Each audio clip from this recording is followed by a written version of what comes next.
अब मैंने नेक्स्ट जो रखा था, मेरा था कि अल्लाह करे आज मुझे टाइम मिल जाए, लेकिन नहीं टाइम मिला।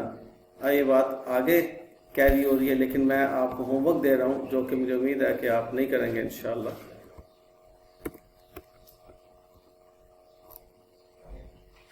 ठीक उम्मीद है ना? इसमें सिर्फ और सिर्फ एक फर्क है। इसमें उसने कहा है कि P company values non controlling interest at fair value, यानी कि गुडविल एट फुल वैल्यू। यानी कि मैं लिख रहा हूं इधर मीन्स, इधर लिखना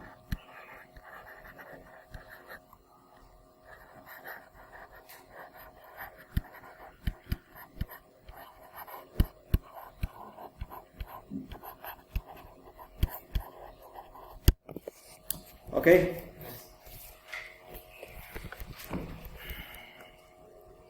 यकीनन मैं स्लो चल रहा हूँ, इसलिए मैं कुछ चीज़ों को बहुत आपके साथ रिलैक्स्ड वे में डिस्कस कर रहा हूँ। नेक्स्ट मैं आपको होमवर्क के तौर पर ये भी स्लाइड्स भेजूंगा ताकि आप ये काम कर सकें। Value of NCI options, 2 options हैं बेटे, मैं सिर्फ ये पढ़ा रहा हूं और आप होमवर्क करेंगे वो वाला क्वेश्चन और ये बातें होमवर्क, ये बातें जो है आपकी मैं थोड़ी सी डिस्कस कर रहा हूं आपके साथ।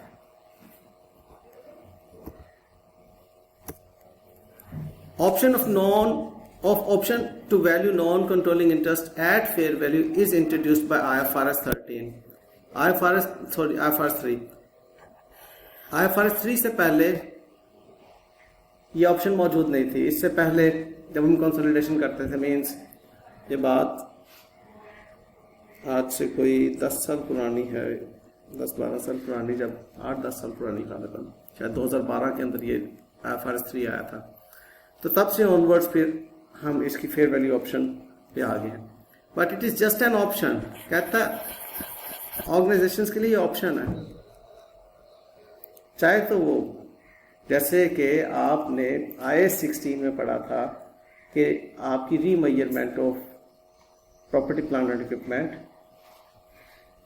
एट कॉस्ट मॉडल भी हो सकती है, और आपके पास ऑप्शन है कि आप रीवैल्यूएशन मॉडल भी अप्लाई कर लें।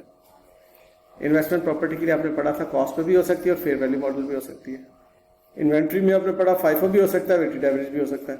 उसी तरह पे यहाँ पर कॉस्ट प्रोपोर्शनेट भी हो सकती है और आपकी फेयर वैल्यू भी हो सकती है।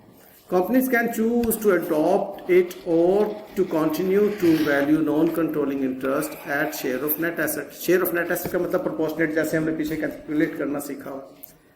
In the exam, unless you are directed to apply the fair value option, you should value non-controlling interest at share of net asset. Share of net asset का मतलब वही proportional. It is likely that examiner will specifically tell you this if you are required to use the fair value option. The examiner has stated that there are 3 possible options. वो 3 क्या होंगी? जो 3 बातें उसने सवाल में लिखी होंगी। You may be given the share price of subsidiary just before acquisition. You may be told that non controlling interest is valued at a certain value, and you may be given the amount of goodwill attributable to non controlling interest. इन 3 में से कोई एक बात अगर दी हो तो इसका मतलब है कि आपने फुल वैल्यू गुडविल कैलकुलेट करनी है और एनसीआई को फेयर वैल्यू पर लेकर जाना है। In the exam the consolidation question will tell you which method to be used. It will state either 2 जुमले, ये और ये। अब ये सवाल का हिस्सा होंगे इन दोनों में से कोई एक जुमला। अगर ना होगा तो प्रोपोर्शनेट पे करना। It is the group policy to value the non-controlling interest at full or fair value, or it's the group policy to value the non-controlling interest at its proportionate share of the fair value of subsidiaries identifiable net assets। ठीक है बेटा? और उसके बाद फिर goodwill की बात, उसकी इंपेयरमेंट की जो मैंने आपको कही थी कि मैंने आपको अभी सिर्फ ये बताया कि गुडविल अगर प्रोपोर्शनेटली वर्कआउट हुई होगी तो ये बात हमने सीख ली है। रिटेन अर्निंग में से माइनस किया, गुडविल में से माइनस किया। लेकिन अगर फुल वैल्यू होगी तो फुल वैल्यू की सूरत में रिटेन अर्निंग से भी माइनस करेंगे, कंट्रोलिंग इंटरेस्ट से भी माइनस करेंगे, गुडविल से टोटल अमाउंट माइनस करेंगे, नॉन कंट्रोलिंग इंटरेस्ट से भी माइनस करेंगे, रिटेन अर्निंग में से भी माइनस करेंगे प्रोपोर्शनेट, क्योंकि फुल वैल्यू हुई है ना गुडविल। बहरहाल ये बातें मैंने सिर्फ आपके साथ अभी रीड की हैं, पढ़ाई नहीं है,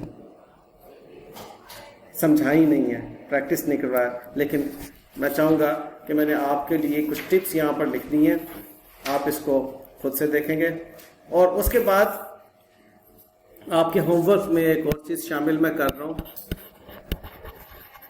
वीकेंड है आपके पास, मुझे अच्छा लगेगा अगर आप लोग पढ़ोगे और मैक्सिमम 1 घंटे का काम है।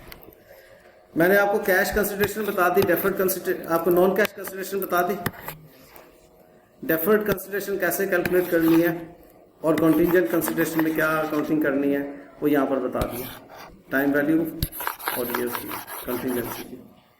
ठीक है बेटा, ये वर्किंग मैंने कंप्लीट करके ये आपको वर्किंग 3 की जो अमाउंट आती है 267 आ गई, उस 267 को यहाँ पर मैंने आपके सामने डिमॉन्स्ट्रेट किया। नॉन कंट्रोलिंग इंटरेस्ट लिया, fair value of net assets of S company on acquisition date less किया, गुडविल एक्विजिशन डेट पे आ गए। ठीक है,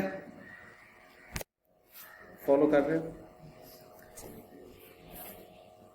डेफर्ड कंसिडरेशन क्या होती है, कंटिजेंट कंसिडरेशन क्या होती है, उसकी थ्योरी आ गई और कंटिजेंट कंसिडरेशन पर ये एग्जांपल आ गए।